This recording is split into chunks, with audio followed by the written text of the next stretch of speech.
saya Imran Ali. Saya merupakan dosen aktif pada program studi S1 Psikologi Fakultas Ilmu Kesehatan Universitas Nahdlatul Ulama Gorontalo. Sebagai dosen, saya wajib dalam melaksanakan tridharma perguruan tinggi, yaitu yang pertama adalah pendidikan dan pengajaran, kedua adalah penelitian, dan yang ketiga adalah pengabdian kepada masyarakat. Baik, pada video ini izinkan saya menyampaikan pernyataan diri pada unjuk kerja Tridharma Perguruan Tinggi atau yang disebut dengan PDD UKT-PT dalam bidang pengajaran. Pada kesempatan kali ini saya menjelaskan tentang mata kuliah yang saya ampu, yaitu mata kuliah Pendidikan Agama Islam dengan bobot 2 SKS. Adapun materi pada mata kuliah ini, yang pertama, konsep ketuhanan dalam Islam. 2. Konsep manusia menurut Islam. 3. Hukum dan hak asasi manusia dalam Islam. 4. Etika, moral, dan akhlak. 5. Ilmu pengetahuan, teknologi, dan seni dalam Islam. 6. Kerukunan antar umat beragama. 7. Masyarakat madani dan kesejahteraan umat. 8. Kebudayaan Islam. Dan yang terakhir 9. Sistem politik Islam dan demokrasi. Capaian pembelajaran pada mata kuliah ini yaitu: 1. Mahasiswa mampu memahami ajaran Islam secara komprehensif. 2. Mahasiswa mampu menjelaskan dan menerapkan nilai-nilai Islam dalam kehidupan sehari-hari.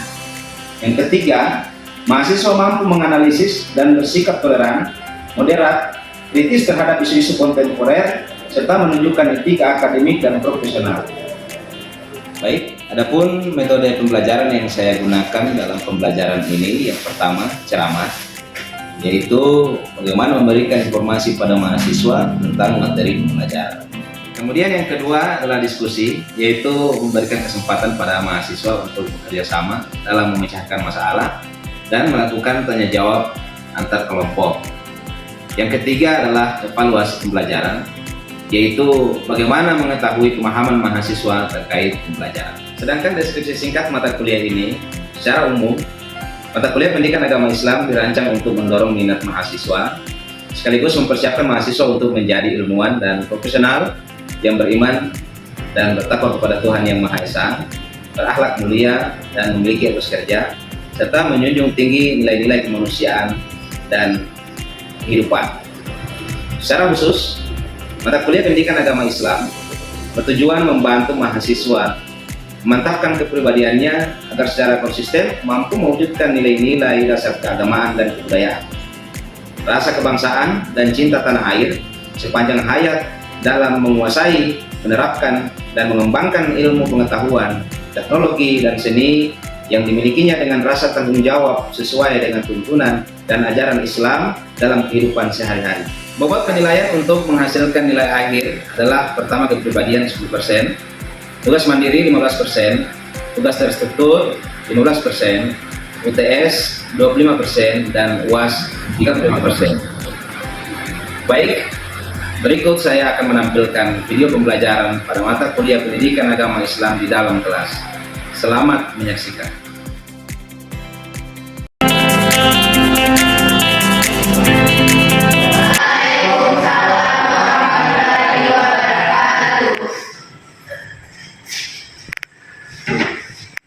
Selamat siang dari semua. Sehat? Alhamdulillah, kita bertemu kembali ya untuk mata kuliah yang sama, Pendidikan Agama Islam. Kita sebelum memulai kuliah, saya mau minta tolong kepada salah satu di antara kalian untuk memimpin doa. Imran, pimpin doanya ya. Siap. Oke, silakan. Teman-teman, sebelum mengawali perkuliahan hari ini, marilah kita berdoa. Berdoa saya pimpin, berdoa dimulai.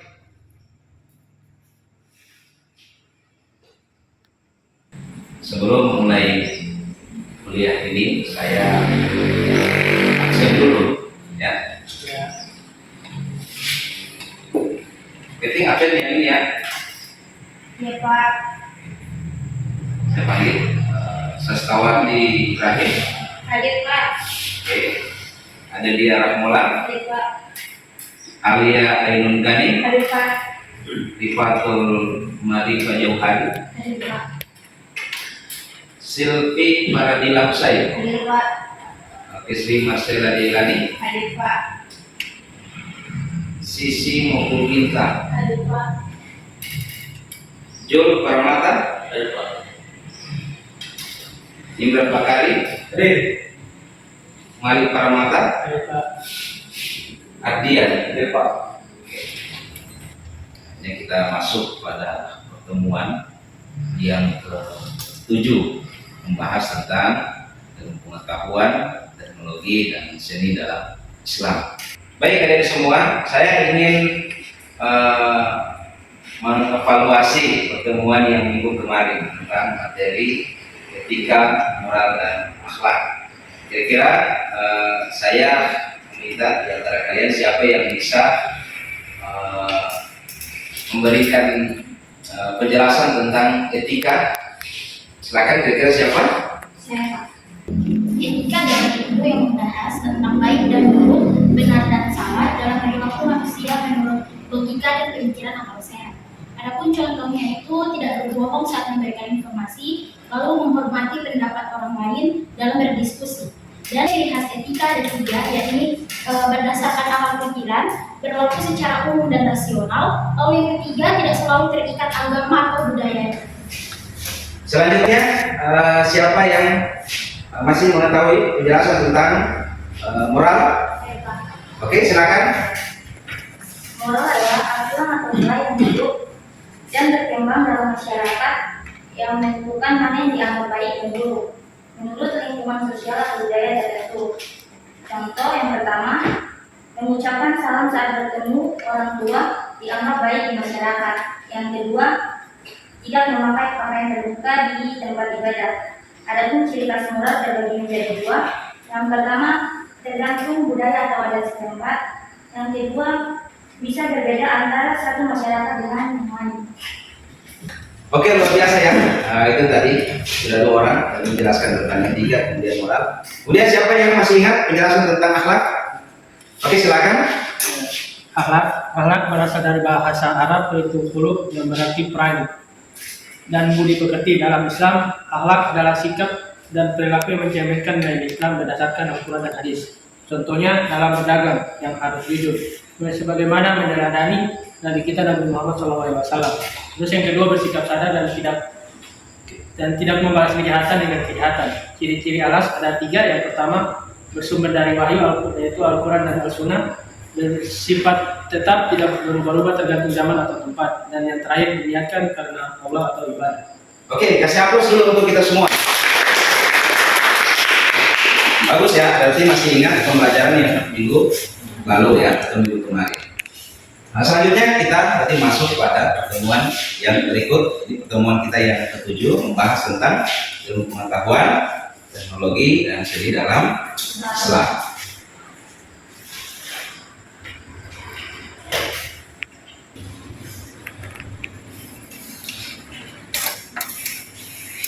Baik, kita membahas tentang ipteks ya. Ipteks singkatan daripada ilmu pengetahuan, teknologi, dan seni dalam Islam. Nah, menurut adik semua, kira-kira bagaimana pandangan Islam tentang ilmu pengetahuan? Siapa yang bisa? Pertama, siapa? Oke. Nah, menurut saya ilmu pengetahuan dalam Islam bukan hanya untuk kepentingan duniawi, tetapi juga sebagai sarana mendekatkan diri kepada Allah. Ilmu yang sejati adalah yang membawa manfaat dan menjadikan manusia lebih bijak, adil, dan rendah hati di hadapan Allah. Oke, bagus sekali. Siapa lagi yang bisa? Ya, Pak. Oke, silakan.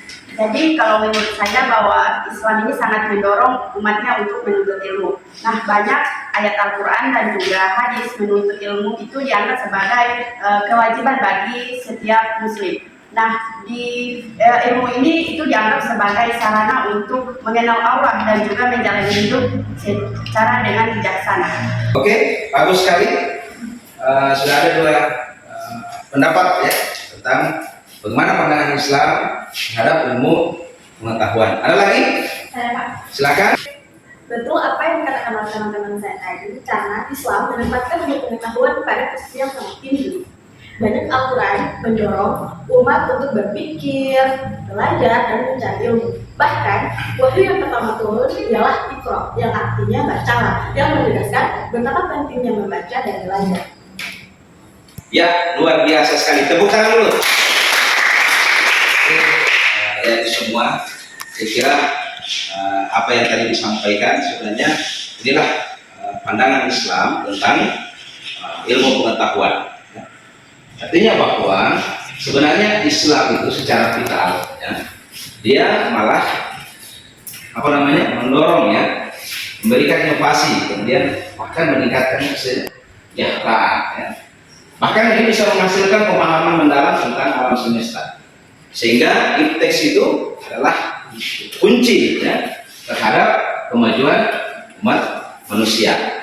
Adik-adik semua, bahwa dalam Islam ilmu adalah jalan untuk mendekatkan diri kepada Allah, bukan hanya sebagai sarana duniawi semata, tetapi juga ilmu atau mencari ilmu adalah merupakan bentuk ibadah yang sangat mulia. Jadi semua nampak peradaban terhadap ipteks dalam Islam itu bahwa terjadi namanya revolusi industri itu di abad ke-18 dan juga ada kita pada abad ke-21. Ini bisa merupakan sebuah bukti nyata bahwa bagaimana iptek dalam mengubah dunia secara signifikan. Nanti sebentar saya akan perlihatkan apa-apa yang dirubah itu, ya.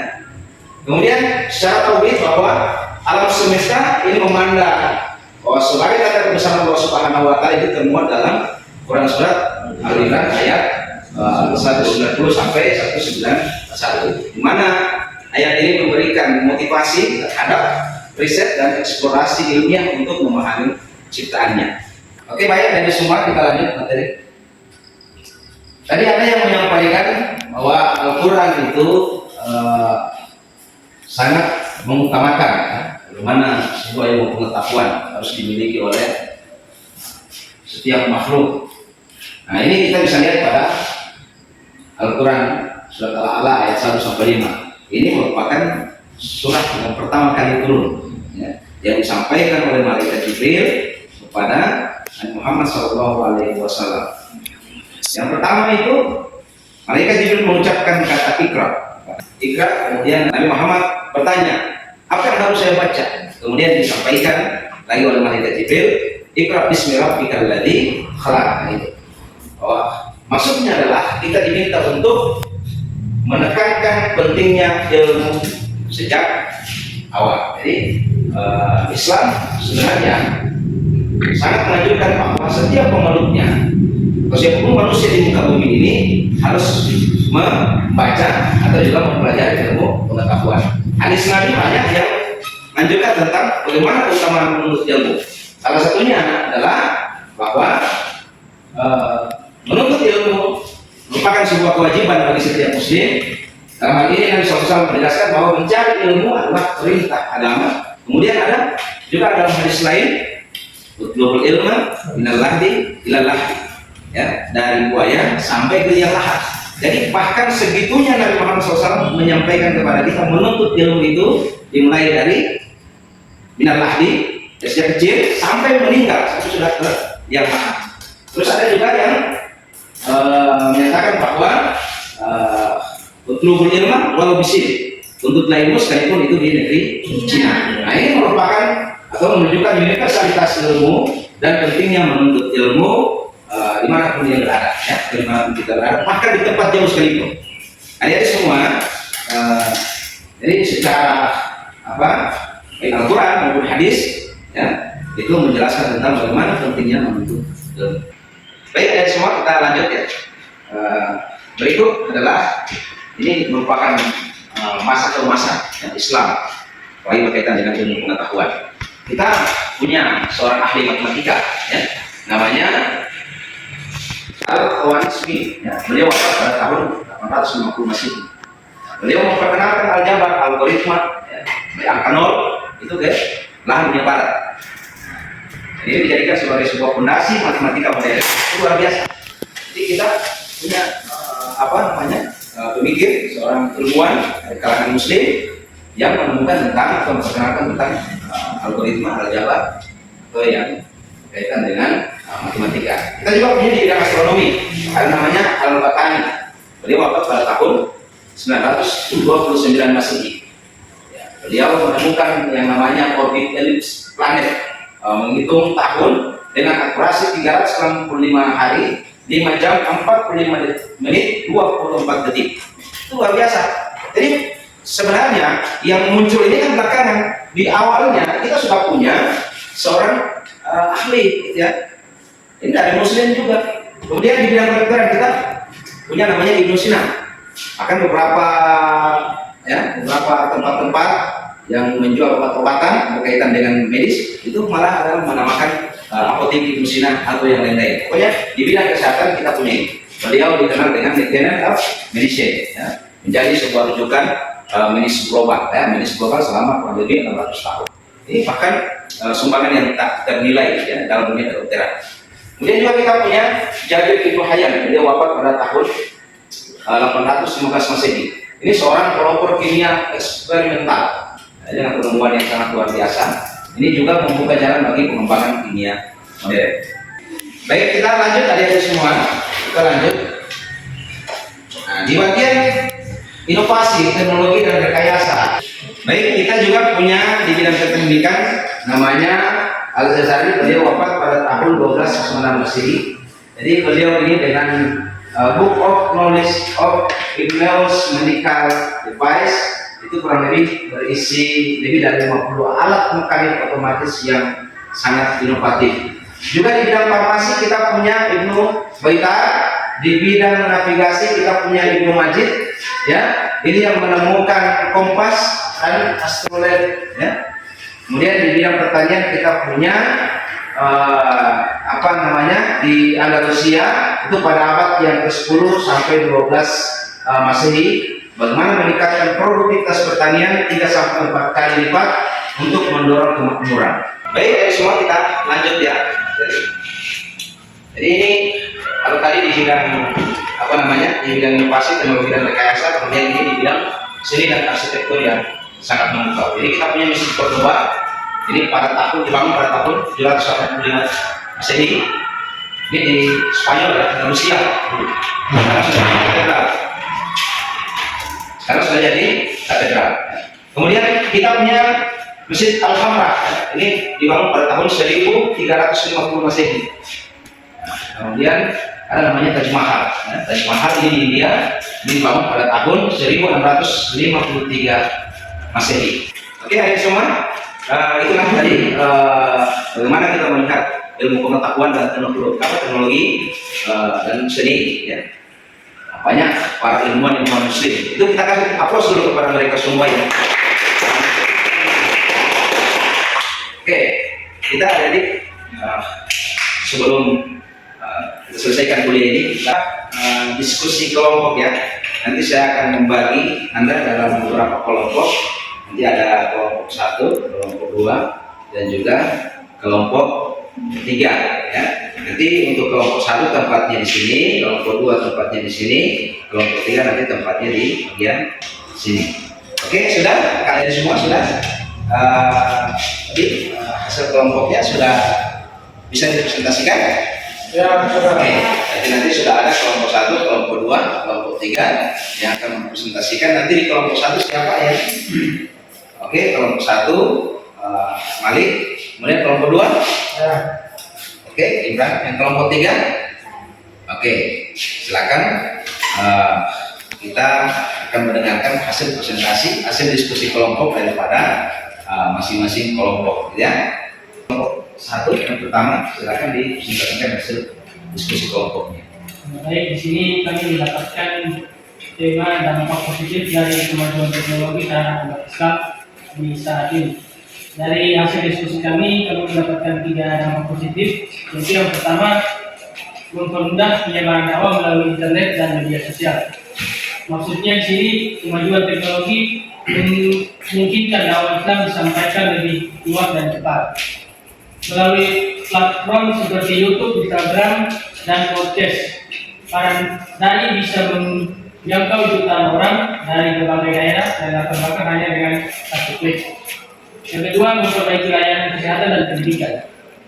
Dalam layanan kesehatan, teknologi membantu meningkatkan akses dan kualitas layanan kesehatan seperti telemedicine dan aplikasi konsultasi dokter. Sedangkan dalam pendidikan umat Islam kini bisa belajar agama dan ilmu umum lewat daring, webinar, dan aplikasi Islami. Yang ketiga, meninjau riset ilmiah dan pemecahan masalah sosial. Teknologi memudahkan peneliti muslim mengakses data, berkolaborasi global dan menciptakan solusi untuk persoalan umat seperti kemiskinan, lingkungan, atau layanan sosial berbasis nilai-nilai Islam. Oke, luar biasa. Kasih aplaus dulu pada kelompok 1. Selanjutnya kita ke kelompok 2, silakan. Siapa yang presentasi? Oke, silakan. Sebelumnya perkenalkan, saya Iwan Matahari, mewakili teman-teman kelompok 2. Saya akan mempresentasikan hasil diskusi dari kelompok kami, ini mengenai tantangan umat Islam dalam menghadapi kemajuan teknologi. Di dalam diskusi kami kali ini, tantangan umat Islam dalam menghadapi kemajuan teknologi, yakni ada 4 poin.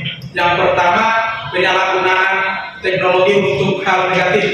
Banyak teknologi digunakan untuk menyebarkan hoaks, pornografi, ujaran kebencian, dan konten yang bertentangan dengan ajaran Islam. Ini menjadi tantangan besar dalam menjaga moral umat. Yang kedua adalah ketergantungan berlebihan terhadap teknologi. Kecanduan gadget, media sosial, game dapat mengurangi produktivitas, melemahkan interaksi sosial, bahkan mengganggu ibadah dan waktu bersama keluarga. Yang ketiga, kurangnya etika dan penggunaan teknologi. Sebagian penggunaan memikirkan dampak dari apa yang mereka unggah atau konsumsi. Komentar kasar, fitnah, serta pelanggaran privasi marak terjadi karena kurangnya kesadaran etis. Poin terakhir yaitu keempat, kesenjangan akses di antara masyarakat muslim.